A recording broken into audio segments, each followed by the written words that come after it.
오늘 사도행전 강의 14번째 말씀 시리즈입니다. 우리 회복 탄력성이라는 제목으로 사도행전 6장 1절부터 7절의 말씀을 전하겠습니다.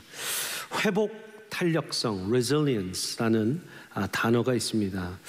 아마 영어권이 편하신 분들 resilience 하면 무슨 말인지 아실 거고, 한국말로도 회복 탄력성, 회복을 할 수 있는 그만큼의 탄력성을 이야기하는데, 더 구체적으로 이것은 심리학 용어입니다. 역경과 고난, 어려움과 실패, 고통이 있어도 그것을 뚫고 다시 일어날 수 있는 힘을 말합니다. 또는 그 고난과 역경을 견디고 이겨내는 것을 넘어서 그것을 통해 성장하고 변화하는 능력을 뜻합니다. 또 다른 사전적 의미, 개인의 스트레스나 역경, 트라우마, 재난 등 다양한 어려움을 극복하고 적응할 수 있는 능력, 뭡니까? 이 resilience, 바로 회복 탄력성이라는 것입니다. 여러분들 모두의 인생 가운데 주님이 주시는 회복 탄력성이 있으시기를 바랍니다. 오늘 초대교회, 여러분 초대교회는 어디에 있죠? 초대교회는 최초의 초대교회, 예수님의 이름으로 지어진 교회는 예루살렘에 있습니다. 그래서 최초의 초대교회가 지금 어떻게 어려움과 역경과 고난을 처음 맞닥뜨리고 회복 탄력성을 찾는지, 이것은 2024년을 사는 우리에게도 개인적인 회복 탄력성, 또 교회의 회복 탄력성, 어떤 공동체든 또 가족이든 그룹이든 목장이든 초원이든 회복 탄력성이 필요한 모든 분들에게 필요한 말씀이라 생각이 됩니다. 최초의 교회, 초대교회는 어떻게 회복 탄력성을 하나님께서 허락하셨는가? 먼저 6장 1절 말씀 봅니다. 그때의 제자가 더 많아졌다. 더 많아져도 역경과 시련과 고난, 어려움이 있을 수 있다는 거예요.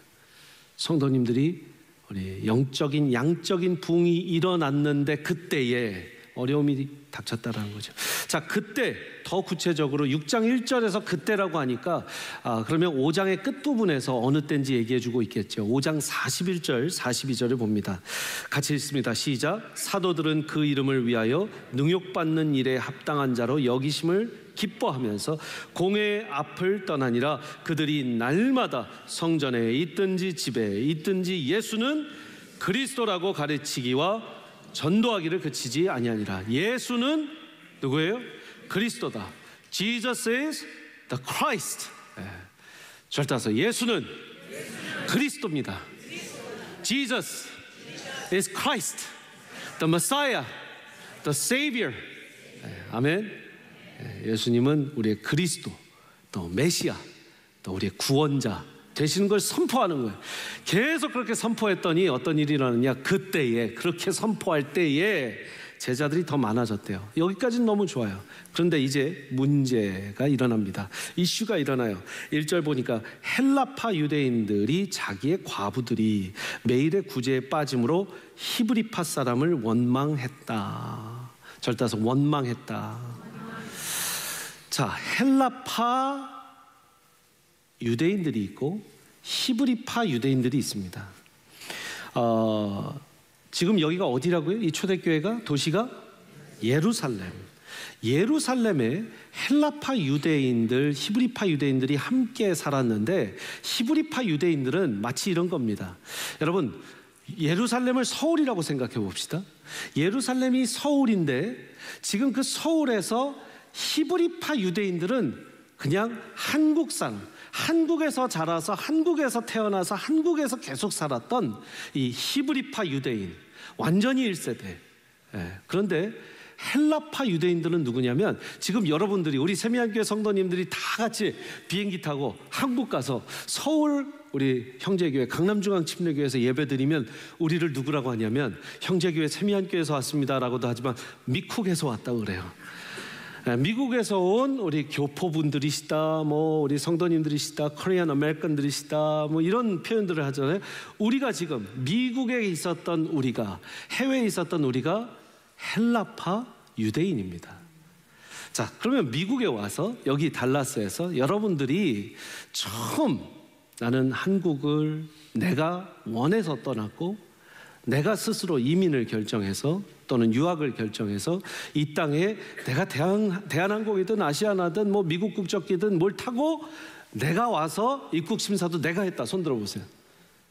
해보세요. 손 들어보세요. 여긴 다 2세세요? 오, 예. 많으시죠? 예. 이분들은 1세예요. 1세. 히브리파 유대인. 헬라파 유대인들은 누구예요? 태어나 보니 미국이에요. 태어나 보니 엄마 아빠가 지금 나를 데리고 이민을 오셨네? 아니면 초등학교 유년기 때 왔던 분들, 한국말보다는 영어가 편하고 한국 문화보다는 미국 문화가 편하신 분들, 아니면 이제 중고등학교 청소년 때 왔더라도 그건 한 1.5세라고 얘기하는데 그분들도 어떻게 보면 헬라파 유대인일 수 있습니다. 그래서 저는 이민교회를 이제 15년 넘게 사역하면서 또 특별히 이민교회를 섬기면서 교육부나 또 청년들을 또 2세, 1세를 연결하는 제가 다리의 역할을 많이 하면서 느낀 것 한 가지는 1세, 2세, 3세든 히브리파든 헬라파든 차이가 있다, 다름이 있다라고 하면 그 다름과 차이를 빨리 인정하는 것이 중요하다라는 걸 깨달아요. 다름이 있는데 다르지 않다. 우리는 하나다. 우리는 한국말 쓰는 모두 한국인이어야 된다라고 하면 그 다름을 우리는 무시하고 갈 때가 있어요. 아니야, 미국이니까 다 영어를 해야 돼 라는 말도 그거는 다름과 차이를 무시하는 처사일 수 있어요. 그래서 저는 이렇게 적어봤어요. 다름의 차이를 극복하는 가장 빠른 지름길은 그 다름을 뭐 하는 거예요? 인정하는 거예요. 1세 다를 수 있고 2세가 다를 수 있고 1.5세가 다를 수 있고 3세가 다를 수 있고 코리안 아메리칸이 다를 수 있고 코리안이 다를 수 있고 히브리파, 헬라파 다를 수 있다. 같은 유대인이지만 다를 수 있다라는 다름을 인정하는 것이 정말 중요하다. 우리는 다 다르지만 우리가 모일 수 있는 하나, 우리가 하나 될 수 있는 하나는 예수 그리스도의 복음이다라는 거예요. 다름을 인정하는 사이에서도 우리가 무엇으로 모여야 되는가를 빨리 주장하는 것. 그래서 첫 번째, 어떻게 이 회복 탄력성을 가졌는가? 초대교회는 다름을 인정하고 역할 분담을 통해 문제를 해결해 갔다는 겁니다. 한번 같이 읽어볼까요? 시작. 다름을 인정하고, 중요한 단어들이 많이 나옵니다. 다름을 인정했다. 역할 분담을 했다. 문제를 해결했다. 첫 번째, 어떤 다름을 인정했는가? 역할의 다름을 인정했습니다. 역할의 다름. 지금 2절 말씀 보니까 12사도가 모든 제자를 불러 이르되 우리가 하나님의 말씀을 제쳐놓고 접대를 일삼는 것이 마땅하지 아니하다. 지금 제자들, 12사도 제자들이 모든 지금 교회의 제자들을 불러서 얘기하는 겁니다. 우리가 하나님의 말씀을 제쳐놓고 접대를 일삼는 것이 마땅하지 아니하다. 여기에 접대는 이런 구제 사역을 하는 거, 또 친교를 하는 거, 같이 함께 먹고 또 섬기고 돌보는 일들 모두를 접대라는 한 단어로 헬라어의 뜻은 그렇게 되어 있습니다. 그런데 지금 사도들은 인정한 것이 뭐냐면 하나님의 말씀과 기도가 내가 맡은 역할 분담이다라는 거예요. 그래서 4절 말씀 보십시오. 자, 7 집사님들을 뽑을 거다라고 얘기하고 4절 시작. 우리는 오로지 기도하는 일과 말씀 사역에 힘쓸 것이다. 우리는 기도하는 일과 말씀을 더 보는 데에 시간을 보낼 것이다. 더 시간을 투자할 것이다 하면서 다짐을 하는 거예요. 어떻게 보면 회개도 하는 거예요. 우리가 말씀 보는 일을 제쳐놨다. 2024년 참 다사다난했던 해인데 저도 이렇게 한 해를 돌아보면서 기도 제목들이 막 있는데요. 참 사역도 많았고 또 우리 교회 행사도 많았고 하는 그 과정 가운데 저도 이 본문을 지금 묵상하고 설교 말씀을 준비하면서 내가 말씀을 혹시 제쳐놓은 일은 없는가? 두 번째, 어떻게 이 탄력성을 또한 키웠나? 첫 번째는 마음을 열고 이스라엘 2세, 이 히브리권과 또 헬라권의 문화를 공유하면서 자라났어요. 그리고 헬라파 집사님들 7명을 다 안수 줬어요. 두 번째, 어떻게 회복 탄력성을 갖고 어려운 국면의 문제, 서로를 원망했던 문제를 이겨냈는가? 공동체가 기쁨으로 사역에 참여하고 새로운 비전을 향해 나아갔다라는 겁니다. 같이 한번 읽어볼까요? 시작. 공동체가 기쁨으로 사역에 참여하고 새로운 비전을 향해 나아갔습니다. 5절 말씀 보니까 4, 5절 말씀 볼게요. 우리는 오로지 기도하는 일과 말씀 사역에 힘쓰겠다. 그리고 7 집사님을 우리는 뽑겠다 했더니 5절 말씀 어땠냐면 온 무리가 이 일을 기뻐했대요. 기뻐하며 반겼대요. 왜요? 여러분, 사도행전 1장, 2장, 3장, 4장, 5장, 6장을 오면서 지금 성도님들이 많이 부흥이 됐어요. 영적인 양적인 부흥이 막 일어났는데 이 성도님들 다 12제자 빼고는 사역 못해요. 왜? 유대인들은, 히브리파 유대인이든 헬라파 유대인들이든 이때의 교회 사역이라는 건 제사장만 하든지 대제사장만 하든지 우리는 참여할 수 없다고 생각했어요. 완전히 제사장들, 대제사장들만 교회 사역에 참여할 수 있는 거니까 12사도만 사역에 참여하는 게 맞다 했는데 이날 갑자기 7 집사님들을 뽑겠다고 하면서 뭐예요? 그 사역을 우리가 제사장들이 하던 사역을 당신들에게 맡기고 싶습니다 했던 거예요. 여러분, 어떻게 보면 당시에는 사역과 말씀과 모든 게 목회자들한테 독점됐다는 거예요. 근데 그 독점을 본인들이 내려놓고 뭐라고 할까요? 독점이든 다 모여서 함께 내가 꼭 해야 된다라는, 우리 12사도만 해야 된다라는 마음이 아니라 우리 성령이 충만하고 영으로 밝으신 또 칭찬 듣는 7명 집사님들께 이 사역을 함께 공유합시다가 된 거예요. 너무나 놀라운 일이죠. 우리 교회는 세미한 교회입니다. 맞습니까? 혹시 오늘 2부 예배 드리시는 분들 중에 한 분이라도 아직도 세미한 음성으로 알고 계시는 분이 없으시길 바랍니다. 세미한의 뜻이 뭐예요? 세계와 미국과 한국을 그리스도께로. 이거는 우리 교회의 이름이자 비전입니다. 절 따라서 세미한은 비전입니다. 자, 이 비전을 이뤄내기 위해서 구체적인 사역의 플랜이 있는데 그것이 WORLD, 월드 사역입니다. 그래서 절 따라서 세미야는 비전이고 월드는 사역입니다. 이 월드가 그 사역을 이뤄내기 위한, 그 비전을 이뤄내기 위한 Worshipping, Oikos, Reaching Out, Life-Giving, Discipling.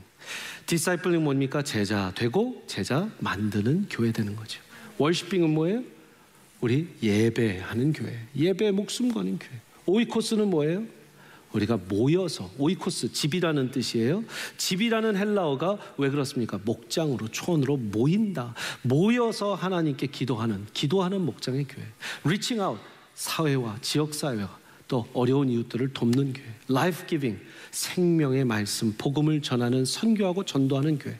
여러분, 그렇게 한 해 한 해 커리큘럼을 우리가 이어오면서, 이 사역을 이어오면서 우리가 24년, 이제 25년째 가고 있습니다. 얼마나 기쁘고 감사한 일이에요. 여러분들이 월드 사역을 알고 월드 사역에 함께하는 세미한 비전을 맞추신 여러분 모두는 세미한 호에 승선한 거고 월드 사역의 호에 승선한 거예요. 오이코스 해에 이제 내년이죠. 예를 들어볼까요? 여러분들 목자 목녀들은 다 목자 목녀가 된 이유는 목양을 맡긴 거예요, 교회에서. 근데 이제 더 말씀드릴게요. 진짜 제자의 재생산이에요. 여러분들이 그냥 읽으실 때 혹시 노티스를 못 하셨을 수도 있는데, 여러분 지금 스테반, 빌립 집사만 하더라도요 안수 집사님들이시잖아요. 근데 자, 안수 집사님들의 역할 분담, 목회자들의 역할 분담 뭐였어요? 목회자들은 말씀과 기도하는데 힘쓰고, 지금 우리 안수 받으신 집사님들은 뭐 한다고 그랬어요? 지금 이렇게 봉사하고 이 지금 구제 사역하는 거 계속해서 섬기는 사역들을 한다고 그랬어요. 자, 그럼 역할 분담 끝났네 라고 하실 수 있는데 놀라운 사건들이 계속 일어나요. 여러분 6장의 바로 7절부터 보세요. 여러분 성경책 갖고 계시든 뭐 한번 7절 띄어나 보시면, 자, 누구 얘기가 나와요? 7절에 8절에 스데반이 나와요. 스데반이 지금 사도예요? 아니면 지금 집사님이에요? 예. 지금 목회자가 아니라 집사님이에요. 근데 스데반이 뭐 했는지 보세요. 스데반이 은혜와 권능이 충만해서 큰 기사와 표적을 민간에, 교회 밖에서도 지금 큰 기사와 표적을 행했다는 거예요. 이른바 자유민들, 즉 구레네인들, 알렉산드리아인 길리기아와 아시아에서 온 사람들의 회당에서, 어디에서? 유대인 회당에서 어떤 자들이 일어나 스데반과 더불어 논쟁하는데, 스데반이 지혜와 성령으로 말함을 그들이 능히 감당하지 못했대요. 여러분, 유대인 회당 가서 여러분들 세명교회 집사님이시니까 여기 지금 캐롤턴, 여기 지금 얼빙에 있는 유대인 회당 가서 예수는 그리스도다 외치고 오세요. 설교하시고 오세요. 지금 그걸 스데반 집사님, 지금 베드로가 한 것도 아니에요. 요한이 한 것도 아니에요. 스데반 집사님이 했다는 거예요. 그러면서 여러분 성경을 갖고 계시면 7장 전체는 뭐냐? 스데반 집사님의 설교예요. 온 7장이 전체가 설교문입니다. 한 장 60절까지의 그 모든 장을 그렇게까지 성경이 할애한 건 아주 드물어요. 베드로한테도 여러분 2장의 오순절 사건 이후에 베드로의 그 설교가 나오지만 이 정도까지 비중 있게 다루지 않았어요. 누구의 설교를? 스데반 집사님의 설교를. 자, 그러면서 8장을 보니까 사울은 그가 죽임을 마땅히 여기더라 하면서 사울이 바울이 되지만 바울이 사울일 때 시절에 교회를 박해하는 얘기가 나와요. 그러면서 4절 말씀, 여러분 성경 갖고 계시면 4절 말씀 보시면, 그 흩어진 사람들이 두루 다니며 복음의 말씀을 전하는데, 빌립이, 누구가? 빌립이 집사님이에요, 사도예요? 집사님이에요. 빌립 집사님이 지금 어디에 갔냐면 사마리아 성에 갔어요. 사마리아, 이거는요 여러분 1910년도에 조선 땅에서 지금 일본 가서 선교했다는 얘기예요. 사마리아인들과 절대 상종하지 않습니다, 유대인들은. 근데 헬라파 유대인이었던 빌립 집사님이 사마리아에 간 거예요. 절대 히브리파 유대인은 가지 않았을 사마리아에 가서, 절대 히브리파 유대인에게는 어떻게 사마리아인에게 말을 걸고, 아니 복음까지 전했다고? 근데 헬라파 히브리인들은 why not? 절 따서 why not?